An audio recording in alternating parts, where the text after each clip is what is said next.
So how are the armies of Warhammer 40K shaping up with the first data on faction win rates? Let's take a very early look into the future to see how the armies seem to be performing so far.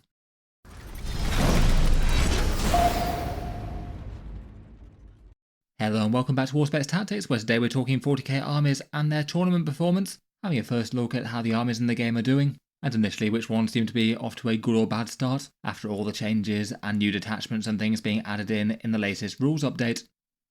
At the moment, it's not really been all that long since Games Workshop updated Warhammer 40k. Lots of points and rules changes in the balance pass, and that means at the moment we've only had one weekend's worth of tournament data to see what's doing well so far, and that always needs to be taken with a large amount of salt, given that particularly for the lesser played factions out there, they'll vary a massive amount just via random chance. Lots of armies will swing a bit low and a bit high, as you'd expect that, with just random variables on a whole bunch of different armies. Some are going to do that naturally. Though I'd still say that there's some insights that you can learn from it, initial impressions as to what factions people are playing, what detachments they're choosing, and the win rate certainly can be fairly indicative for the factions that have lots of data. In general though, the main way to treat week-on-week win rates is interesting but not necessarily definitive, as many of the numbers will change in a very big way with a few more weeks' time to build some information up. There's lots of sites out there that track Warhammer 40k games in one way or another. StatCheck 40k and Goonhammer's 40k Stat Center, and then best coast pairings for the actual event wins and the lists themselves. Meta Monday generally tends to be the best for reporting grand tournament data as early as possible though, and the win rates and event win statistics come from them this time. I'll leave them down in the video description below, and as ever, full credit to them for doing the work to pull together all this data for us to look at. I certainly recommend checking out their website directly. In any case though, let's take a look at win rates and faction trends with detachments and things, go through each in turn, and talk about any possible clues as to how strong or weak the factions might be. First up, here are the armies that seem to have the lowest win rates so far, though as ever, particularly for these outlier style ones, there's a reasonable chance they've just swung low due to chance. In 28 factions, you're odds on to get at least a few factions underperforming in any given weekend. Imperial Agents, as ever, is unfortunately barely worth a mention, barely played on the competitive scene at all, and a faction in serious need of help. And then the next two after that, Death Watch and Black Templars, both had so few games played with them that any 1 week's data is definitely going to be misleading. Both had around about 60 games, so any couple of players that had a particularly good or bad grand tournament experience would just skew the data massively to the point where it's not really showing us much. Death Watch were at 50% win rates prior to the update, and they didn't really get any serious changes, so I strongly suspect they'll even out around there again. Black Templars were struggling previously, and they got some small points cuts to things like the Crusader squads and Hellbreks. It doesn't seem like the points changes were big enough to have people flocking to play them though, not in the same way as the Blood Angels. I certainly expect them to be trending more towards the sort of 45% or so, as opposed to slightly below here, though I'd be surprised if they wind up being one of the stronger factions in 40k given the changes. Otherwise, for down here, the other two factions at least have a fair bit more data. Dark Angels had 170 games and Orcs had 150. Still not enormous and going to have some element of chance, but it seems that both factions didn't do particularly well. Dark Angels got 39% wins, and it looks like really quite a lot of the people were trying out the Wrath of the Rock detachment. Generally most people haven't been doing so well with it though. I kind of expect that if it was going to wind up being a massively strong detachment that became the new norm of the faction, I might have expected it to have at least some success while people are trying it out and people aren't used to playing against it. But it seems that neither that nor the new Lion datasheet has had any big success in the first weekend. I certainly expect their win rates to rise from this, at the very least going to over 45% in the long run. It doesn't look like a great first weekend for them. Orcs also don't seem to be having a great time of it. 41% with 156 games. It did seem that on paper they were probably going to have a hard time after the balance changes. For some reason Games Workshop came down on them extra hard, despite in my opinion being really quite a nasty balanced faction, at least power wise. It seems they decided to give a whole bunch of targeted nerfs to certain datasheets that tended to get played in competitive lists more. So a bunch of top builds had some annoying points increases. The Warhorde still remains the most popular as expected, though people are still trying most of the rest. Call Speed just seemed to have the 2 players at grand tournaments. I don't think anyone was really expecting that to somehow take over as the best way to play Orcs though. Next up, we've got some armies on the sort of lower mid level so far. Space Marines won 44% of 250 games. A bit more data there, as they still remain a popular army as ever. Ultramarines players now needing to choose between Guilliman and Calgar to helm their lists. I feel like that initial score feels pretty consistent with being close to where they were at before at a 47% win rate, given the margin of error for early data. Looks like Gladius still remains the most used and popular for them. The next 3 armies all have pretty limited numbers of players. Space Wars on 45, Genestealer Cults on 46, and Abmech on 46. Again, too little to say too much meaningful about them. All of those tend to be at least slightly lesser played factions. The Space Wolves seem to have had a small uptick in people playing them, no doubt due to the army set coming out, even if the Codex isn't legal at most tournaments at the moment. Maybe not too much to say about Genestealer Cult and Abmech stats-wise, other than more data needed with low player numbers like that. Tyranids had a much bigger 345 games though, and they've got a 46% win rate here. I think that puts them at around about third in terms of most played factions at tournaments for that weekend. Tyranids have been fairly consistently around about the 50% mark or so, and didn't really look like they lost much in terms of the update. I expect with a few more weeks they'll probably move closer to the 50% that they were at previously. Seems that plenty of people were giving that subterranean assault detachment a go with the Trigons. That looks like it performed best this weekend at 52% wins with the people who are playing it. Maybe not crazily standout strong, though it does look someone managed to get a tournament victory with that one at an event in Germany. It still looks like slightly more people are playing Invasion Fleet though, even with the hype around the new Trigon detachment. Before we move onwards and upwards, I'll just give a quick shout out to today's video sponsor in the Magnet Baron. They're suppliers of all things neodymium based in the USA and have good quality high strength magnets for your hobby projects. I certainly use magnets myself in a good amount of models, tending to be best for modular things when you've got loads of weapon options, maybe things like Lehman Russ battle tanks, Imperial Knights or Crisis battlesuits being well suited to them, being able to swap between the options to shake up gameplay or to try new things out when Games Workshop inevitably changes the rules around. The Magnet Baron has a whole bunch of different kits related to this, including some impressive offerings that have some 3D printed components, such as the Questoris Knight kit here. This one's able to be used without drilling anything, which is kind of clever. They've got a good amount of other supplies, including things like these flight stands, another really common thing that people tend to use DIY magnet solutions for. I'll talk through a few of their other things at the end of the video, though if you'd like to check them out, there are links down in the video description. In any case, a big thank you to them for sponsoring the video. Continuing through the 40k armies though, and for the more mid-tier armies on around 48% we have these factions here. First up, the World Eaters are still remaining popular, 315 games so far, 48% wins, which seems to be really quite close to where they were pre-update. Looks like while they had a bit of a mid-received codex, they're being pretty popular on the tournament scene for all that, most using Berserker Warband, but seems perhaps increasing numbers trying the Khorne Demonkin, with the options to throw bloodletters around and other fun stuff. They seem to be in at least a fairly good spot at the moment, lots of high placings, and they both won and came second at grand tournaments last week. They seem like a pretty playable and well-balanced 40k faction, even if Angron himself needs some help.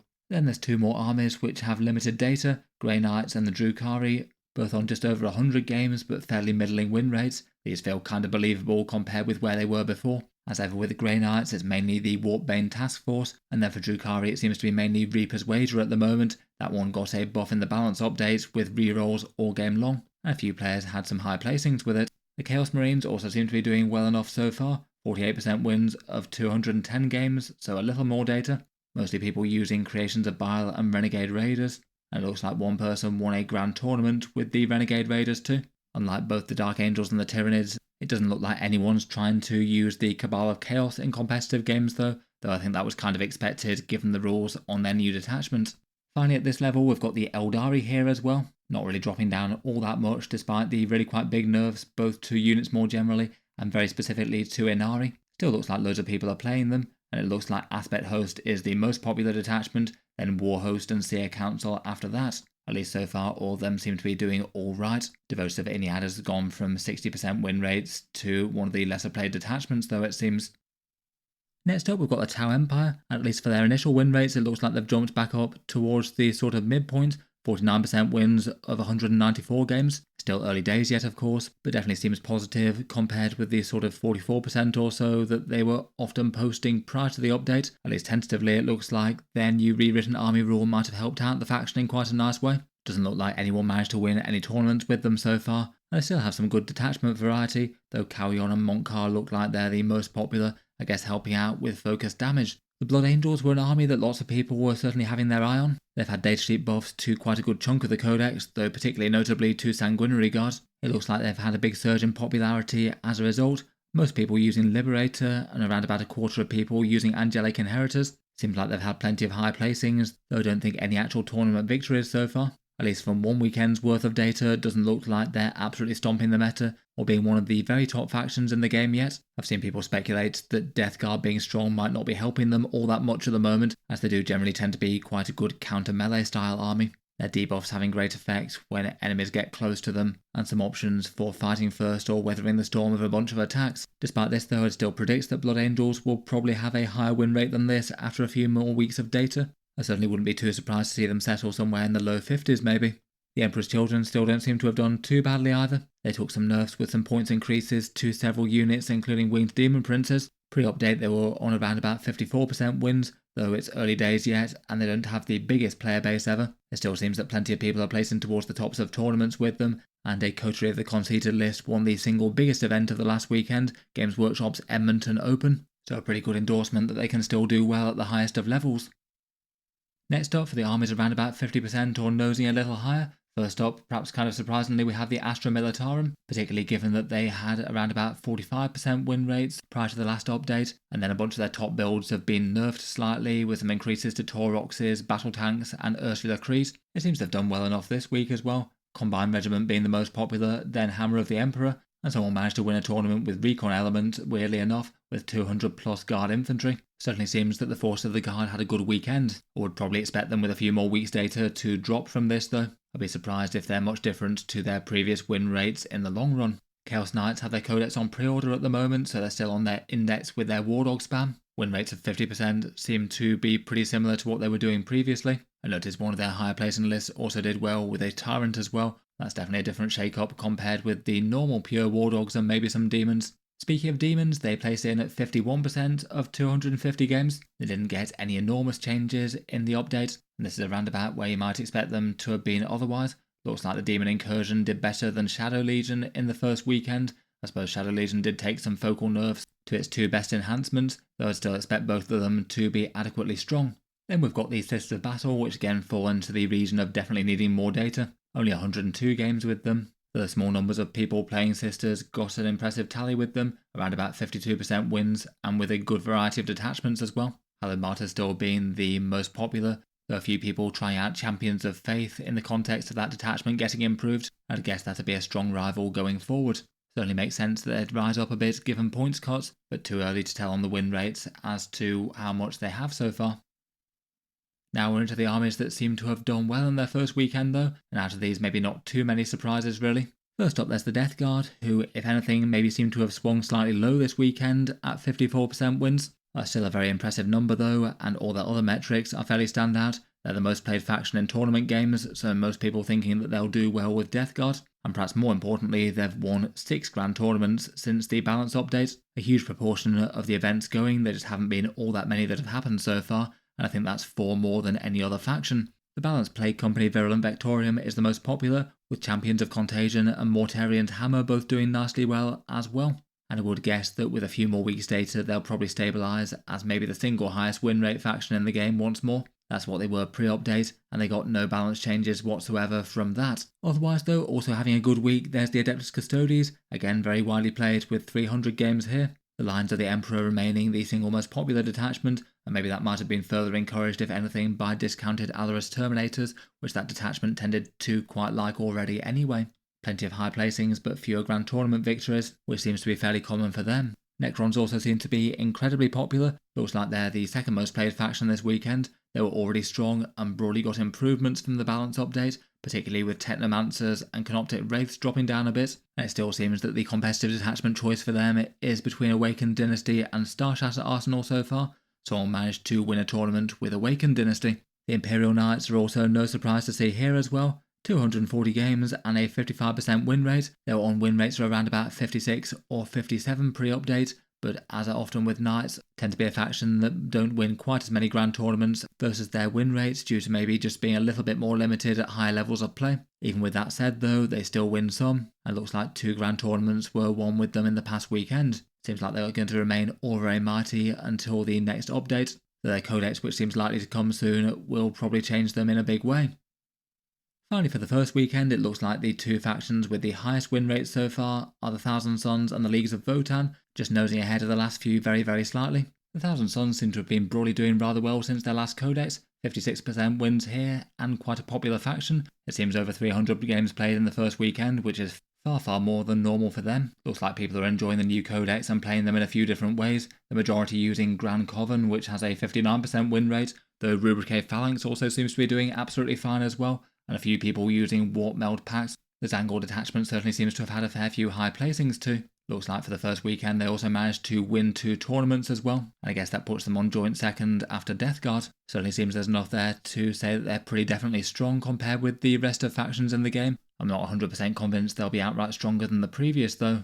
Finally though, there's the Leagues of Votan, and I would guess that they're a bit of an anomaly that's just had a particularly good weekend. They've only got 139 games, so definitely one of the armies with a bit less data than some of them. Their faction has just been very, very solidly on around about 50% wins so far for quite some time now. Nothing major really changed for them in the balance update, and the kin just seem to have had an unusually good weekend, with a few good players having things go their way. They did get 1 tournament win, and I don't know if there might be some element of armies like Knights and Death Guard being strong, being quite good for them, focusing them down with judgment tokens or something like that. Either way though, I strongly suspect that with a few more weeks data, they'll be falling back closer to the sort of 50% kind of level. Maybe with armies like Death Guard Knights, perhaps Thousand Suns and Necrons holding the top spots on the win rates at least.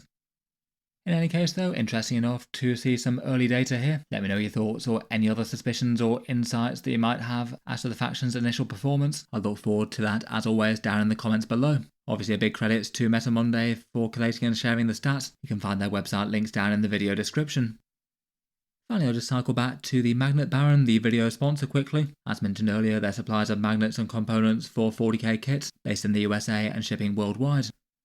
For a few of their more popular things, they've got their magnetizing starter bundle, a bunch of drill bits, glue, and magnet applicators that could be handy enough as a one-stop for people wanting to jump into this side of the hobby. Of course, they've got just about every size and shape of regular magnets that you might want in their supplies. The themed kits that go with individual models, some of them big fancy no-drill ones like this Questoris kit. Some of them more straightforward ones tailored to other individual 40k offerings with the right size magnets for their weapons and components. They've got some flush fit ones that fit neatly under bases and don't leave a gap between any magnetic transport system that you might have. As showcased earlier, a few of their fun flight stands, another thing that's really commonly magnetized to stop those flight stems breaking off. In any case, check them out, link down in the video description if you'd like to take a look at their stuff. I'll leave that one there for now though. If you've enjoyed the video, then feel free to subscribe to Auspex Tactics. I'll certainly keep the regular 40k videos coming, with new ones out just about every day. If you've been enjoying the videos on the channel and you'd like to help support and keep them coming, the channel's Patreon page is linked down in the video description. Channel patrons get a few advantages, seeing certain videos early, regular votes to see what sort of things happen next on the channel, and automatic entry into the regular prize giveaways with a chance to win some big model kits each month. If any of that sounds good to you, or you'd just like to help support, the link's down in the video description. In any case though, a massive thank you for listening, and I'll hope to see you guys next time.